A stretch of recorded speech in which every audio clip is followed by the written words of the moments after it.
Hola, les presentamos el primer video explicativo de la unidad referida a campos escalares, la que también encontrarán titulada como funciones de varias variables. En esta primera parte presentaremos a las funciones de varias variables en general y nos adentraremos al estudio de las funciones de dos variables. Este material es complementario al material teórico y práctico que recomendamos y no lo reemplaza. Durante el transcurso de estos videos, intentaremos resolver situaciones problemáticas que están relacionadas entre sí. Supongamos que, para una investigación sobre crecimiento de hortalizas, contamos con un terrario rectangular, lleno de tierra fértil, donde plantaremos semillas de plantas alimenticias con el fin de estudiar su crecimiento, la utilidad de los fertilizantes, susceptibilidad a plagas, etc. Como primer paso en nuestra investigación, queremos saber si se puede hacer un cocultivo de tres vegetales: lechuga, acelga y brócoli. De acuerdo a reportes publicados, las semillas de estos vegetales germinan en distintos rangos de temperatura. La lechuga a temperaturas bajas, menores a 24 grados. La acelga en temperaturas medias, entre 24 y 29 grados. Mientras que el brócoli a temperaturas más altas, mayores a 29 grados. Esto permitiría la siembra simultánea de los tres tipos de semillas, controlando la región de crecimiento de acuerdo a la temperatura a la que se encuentren estas semillas. Para esto, se utiliza una lámpara infrarroja situada a cierta altura, justo en el centro del terrario. Esta lámpara permitirá elevar la temperatura de la Tierra unos pocos grados, de modo de generar la diferencia necesaria, y está reportado cómo es este cambio de temperatura en relación a la altura a la que situemos la lámpara. Lo que nos preguntamos es si podremos predecir en qué región crecerá cada cultivo para no malgastar semillas, de modo de, una vez situada la lámpara en una altura fija, sembrar cada semilla en la región en la que sabemos que crecerá. Para intentar responder esto, generemos un modelo matemático. Analicemos el caso. De todas las variables que entran en juego en esta situación, una de las que nos interesa es la posición en el terrario. Podemos pensar esta posición como un punto dentro de un terrario tridimensional, pero en realidad podremos simplificar el problema considerando que la temperatura va a variar de acuerdo a la posición sobre la superficie externa del terrario, que no dependerá de la profundidad. Así, lo podemos modelizar matemáticamente como una región plana rectangular. Para poder ubicarnos en esta, incorporemos un sistema de referencia cartesiano ortogonal. Podemos hacerlo de infinitas maneras distintas, pero por facilidad, ubiquemos el origen en el centro del terrario y los ejes paralelos a sus lados. Noten también que como las dimensiones del terrario eran de 6 metros por 4 metros, en nuestro sistema de referencia nuestra región rectangular va desde -3 hasta 3 en el eje X y desde -2 hasta 2 en el eje Y. Ahora podemos ubicar fácilmente los puntos de siembra sobre la superficie del terrario en nuestro sistema de referencia. Pero, ¿esta es la única variable que nos interesa? No, la otra variable en estudio es la temperatura que soporta cada uno de estos puntos. Suponemos que mientras más cercanos estén los puntos al centro del terrario, o al origen de coordenadas en nuestro sistema, la temperatura que soportan será mayor, ya que estarán más cerca de la lámpara infrarroja. Pero, ¿cómo podemos hacer para estudiar la temperatura punto a punto? Siguiendo este pensamiento, lo que nos interesa es poder asignar a cada posición del terrario la temperatura que soporta, es decir, pensar a la temperatura como una variable dependiente de la posición. Esto nos lleva a pensar en que esta relación es una función, o sea, si encontramos una regla que a cada posición en el terrario le asigne la temperatura que soporte, ¿es una relación funcional, tales como conocemos y estudiamos? O análogamente, ¿podemos describir a la temperatura como función de la posición? Analicemos esta pregunta. La posición en el terrario estará descrita por un punto del plano, es decir, necesitaremos brindar sus dos coordenadas cartesianas para ubicarlo, x e y.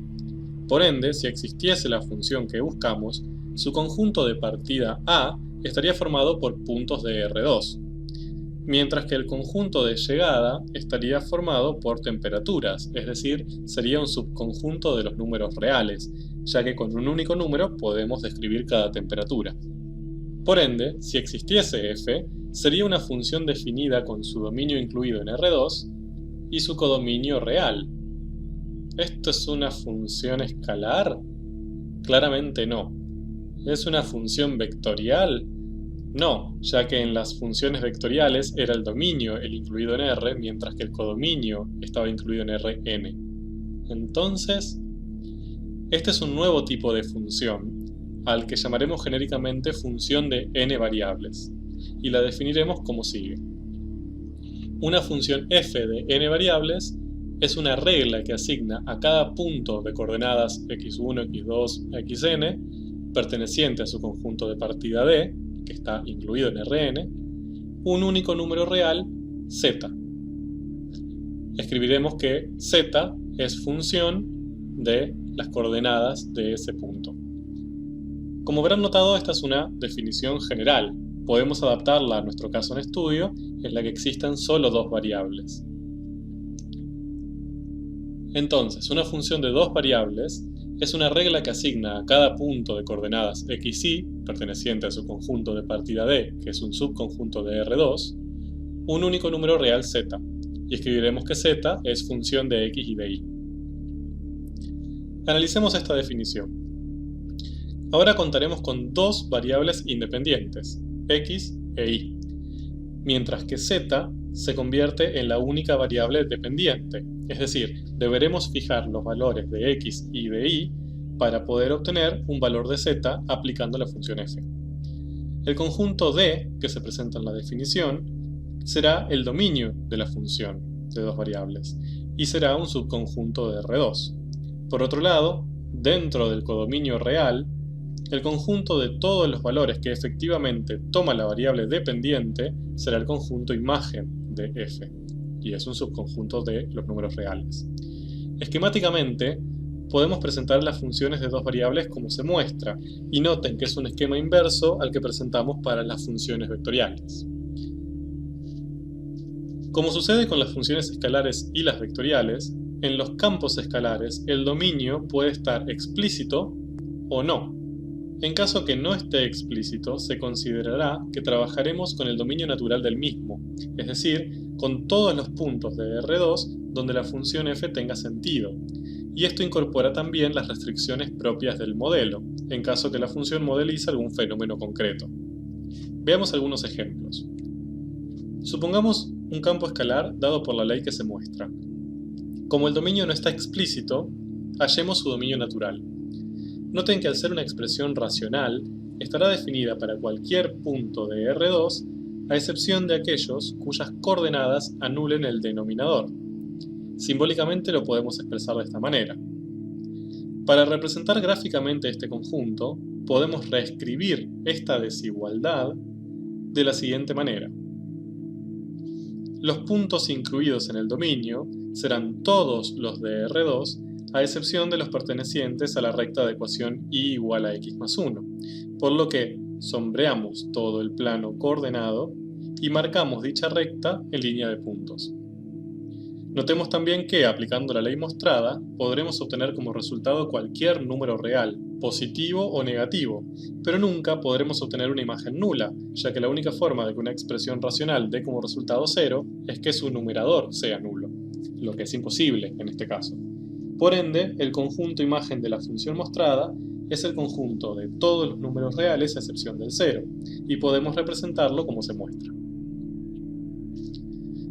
Veamos rápidamente un segundo caso. De acuerdo a esta ley, la única restricción algebraica presente proviene de la raíz cuadrada, y obliga a que su radicando sea no negativo. De ese modo, x más 1 debe ser mayor o igual a 0, o dicho de otra manera, x debe ser mayor o igual a menos 1. Noten que no existen restricciones sobre y, es decir, y puede tomar cualquier valor. Gráficamente vamos a obtener lo siguiente. Por otro lado, aunque la raíz generará como resultado solo valores no negativos, al sumárseles el valor de i, que puede ser cualquier número real, las imágenes obtenidas pueden ser cualquier número real. Y por último, analicemos el caso del campo escalar mostrado, que permite hallar el volumen de un cilindro en función de su altura, h, y el radio de su base circular, r. Noten que aquí no tenemos restricciones algebraicas en la ley, por lo cual podríamos proponer como dominio natural a todo R2. Sin embargo, considerando que este campo modeliza una situación concreta, debemos considerar que tanto R como H son números no negativos, ya que representan longitudes. Así, el dominio será el que se muestra. El conjunto imagen se verá entonces restringido a los números reales no negativos. Bien, regresemos a nuestro caso en estudio. Con lo visto hasta ahora, sabemos que podremos hallar una función que relacione cada posición en el terrario con la temperatura que soporta, y esta será una función de dos variables. De acuerdo a lo descrito en la literatura, ubicando la lámpara infrarroja en una altura determinada, esta función tiene como ley la mostrada, con x e y en metros y t en grados Celsius. ¿Cuál es el dominio de la misma? ¿Es R2, ya que no presenta restricciones algebraicas? No, el dominio estará restringido a las posiciones en nuestro terrario, ya que solo allí tiene sentido aplicar la función. Por tanto, describiremos el dominio como se muestra. Luego, ¿cuál es el conjunto imagen? Intuitivamente podemos pensar que la mayor temperatura se dará en el centro del terrario y podremos hallarla como F en 0, 0. Esto arroja como resultado 33. Verificalo. Por tanto, la imagen es desde menos infinito hasta 33. Para responder esto, sería útil analizar F teniendo en cuenta todos sus elementos, es decir, poder analizar su ley, dominio y las imágenes generadas todo al mismo tiempo. Con funciones escalares, esto podíamos hacerlo graficando la función, ya que el dominio de la misma quedaba explícito proyectando la gráfica sobre el eje de las abscisas y el conjunto imagen proyectando la gráfica sobre el eje de las ordenadas. Pero, ¿podemos hacer lo mismo con funciones de dos variables? Sí, afortunadamente podemos. Podemos definir lo que es una gráfica de una función de dos variables de la siguiente manera. Sea f una función de dos variables con dominio D, llamamos conjunto gráfica de f o simplemente gráfica de f al conjunto de todos los puntos P de coordenadas x y z, tal que x y pertenezca al dominio de la función, mientras que z sea la imagen de x e y. Simbólicamente lo podemos expresar como se muestra más abajo. La gráfica de una función de dos variables es un conjunto de puntos de R3. En particular, este conjunto de puntos formará, al menos en la mayoría de los casos que estudiemos, una superficie. Esta superficie puede graficarse en un sistema cartesiano tridimensional y permite estudiar el dominio del campo también, hallando la proyección de la misma sobre el plano XY. Y también permite estudiar su imagen, hallando su proyección sobre el eje Z. Notemos aquí una diferencia importante. En el gráfico que mostramos, se ve la superficie gráfica S, y en el mismo, su proyección en el plano XY marcado en un gris más claro. Este conjunto no es el dominio del campo, ya que sigue siendo un conjunto de puntos de R3, o sea, sus puntos poseen tres coordenadas, x, y 0. El dominio será un conjunto de puntos de R2, análogo a la proyección mostrada en gris claro, pero con dos coordenadas, x e y, que es lo que se muestra a la derecha. Algo similar sucede para el conjunto imagen. La proyección en el gráfico tridimensional será un conjunto de puntos de coordenada 0, 0, z, mientras que el conjunto imagen tiene que graficarse sobre un eje real. Más allá de esto, las representaciones gráficas son muy útiles, ya que nos permiten aproximarnos al comportamiento de las funciones, a su dominio y a su conjunto imagen al mismo tiempo. ¿Cómo podremos acercarnos al análisis de gráficas entonces? Lo haremos de dos formas. Por un lado, actualmente existe software matemático accesible que permite modelar las superficies en sistemas tridimensionales solo incorporando su ley. Por otro lado, podemos utilizar representaciones bidimensionales, denominadas mapas de contorno. Ambas estrategias son útiles, se relacionan entre sí y presentan ventajas y desventajas. Históricamente la más utilizada fue la de los mapas de contorno, ya que los graficadores no eran accesibles y pueden hallarse con lápiz y papel. Hoy en día el uso de software es posible y es recomendado. Sin embargo, los mapas de contorno siguen siendo útiles, ya que facilitan el análisis principalmente de campos escalares que modelan algún tipo de fenómeno real. De este modo, es importante que puedan utilizar e interrelacionar ambos enfoques. Introduzcámonos en esto con un ejemplo. En el gráfico se muestra la superficie gráfica del campo de ley x² más y, obtenida mediante el software matemático GeoGebra. No resulta tan sencillo ni directo estudiar esta superficie, por lo que intentaremos llevarla a un trabajo en dos dimensiones. Utilicemos como estrategia inicial analizar de a dos variables por vez. Podemos hacer esto fijando, por ejemplo, z. ¿Qué obtendremos si solo observamos los puntos de la superficie cuya coordenada z es 5?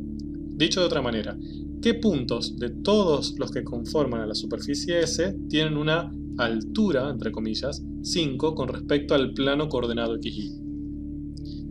Si pensamos en todos los puntos del espacio que cumplen esta condición, deberíamos pensar en los puntos del plano de ecuación z igual a 5.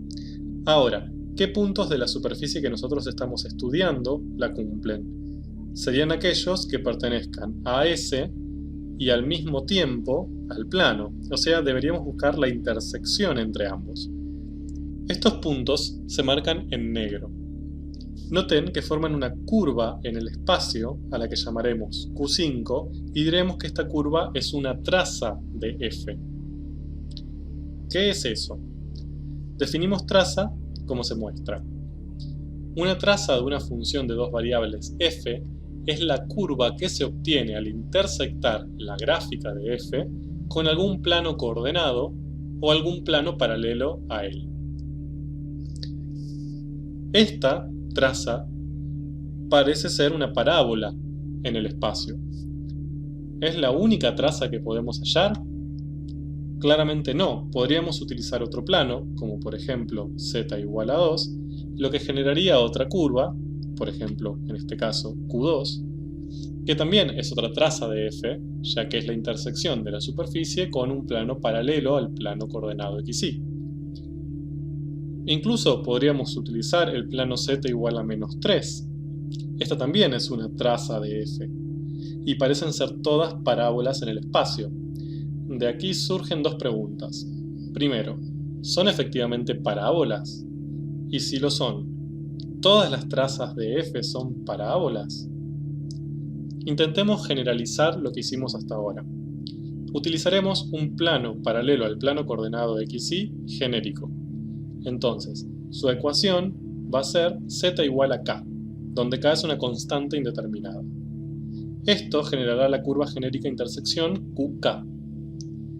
qk podrá obtenerse como la intersección entre la superficie S y el plano pi sub k. Por lo tanto, podemos obtenerla al resolver un sistema con las ecuaciones de S y de pi sub k. La ecuación que describe S ya sabemos que es z igual a x² más y, mientras que la que define a pi sub k es z igual a k. Ambas deben satisfacerse al mismo tiempo para obtener q sub k. Reemplazando z por k en la primera, obtenemos que x² más y es igual a k. Esto indica que entre las variables x e y siempre existirá una relación cuadrática, mientras que z será siempre constante e igual a k.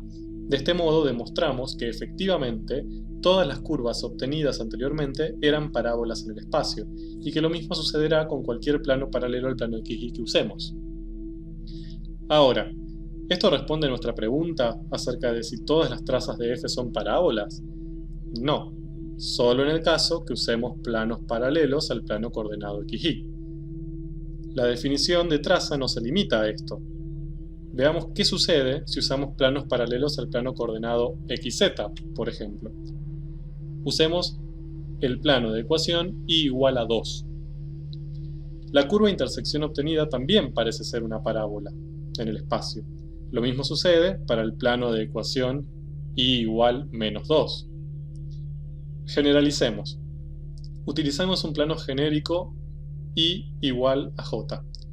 La curva q sub j provendrá de intersectar S con pi sub j, es decir, resolviendo el sistema con sus ecuaciones. Reemplazando i por j en la ecuación de S, vemos que z y x también guardan una relación cuadrática, para cualquier valor de j que tomemos. Así, todas las trazas de f con planos paralelos al plano coordenado xz serán también parábolas en el espacio.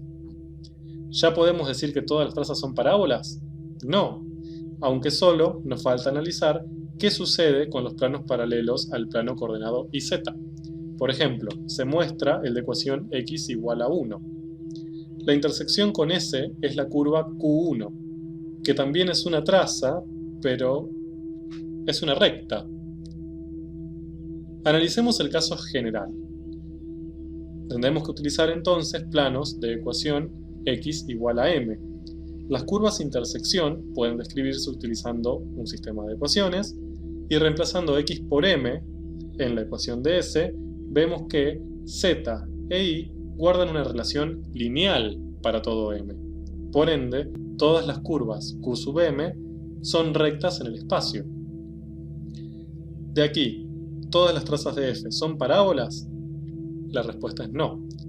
Sin embargo, sí vimos que todas las trazas de f son curvas en el espacio, son curvas en R3. Por ende, trabajar con las trazas simplifica en parte el trabajo con gráficas de campos, pero no nos permite el trabajo en sistemas bidimensionales como buscábamos. Para esto recurriremos a lo que llamamos curva de nivel. Una curva de nivel ck de una función de dos variables f es la curva en R2 cuya ecuación es f de xy es igual a k, siendo k un valor constante perteneciente a la imagen de f. Noten que una curva de nivel es, por definición, una curva en R2, cuya ecuación se obtiene fijando z en un valor k constante. Pero, ¿esto no es lo que hicimos ya inicialmente? No, pero está relacionado. Cuando fijamos z en un valor de k y buscamos la traza correspondiente, hallamos una curva en el espacio. Una curva de nivel es una curva relacionada con esta traza, pero en R2. Una estrategia sería proyectarla al plano XY, como se muestra. Es decir, analizar la misma curva obtenida, pero ahora con z igual 0. Esta curva que se muestra, ¿es C5? ¿Es la curva de nivel? Pausen el video ahora y piensen la respuesta. No, esta tampoco es C5, ya que, aunque la proyectamos al plano coordenado XY, los puntos que la componen siguen teniendo 3 coordenadas, por lo cual no pertenecen a R2. Lo que debemos hacer es mantener sus coordenadas X e Y, pero eliminar su coordenada Z. De este modo podremos representarla en un sistema coordenado bidimensional. Ahora sí encontramos C5. Lógicamente, buscar la proyección de la curva Q en el plano coordenado de XY, como hicimos recién, es un paso necesario, pero no es suficiente para hallar la curva de nivel C correspondiente, ya que las curvas de nivel son curvas en R2. Noten que podemos pensar que cada curva de nivel no es más que el subconjunto de puntos del dominio del campo cuya imagen es igual a K. En el caso que estamos estudiando, representaría todos los puntos del dominio cuya imagen, al aplicarle la función f, es 5. Esto es exhaustivo, es decir, no existirá ningún punto fuera de la curva de nivel cuya imagen sea 5. Sabiendo esto, podríamos repetir este procedimiento utilizando distintos planos paralelos al plano XY. Por ejemplo, aquí se incorporan los resultados con 4 planos más y las curvas de nivel correspondientes. Lo obtenido no es más que un mapa de curvas de nivel o, a quien buscábamos, un mapa de contorno. Noten que este proceso nos permite relacionar ambas estrategias.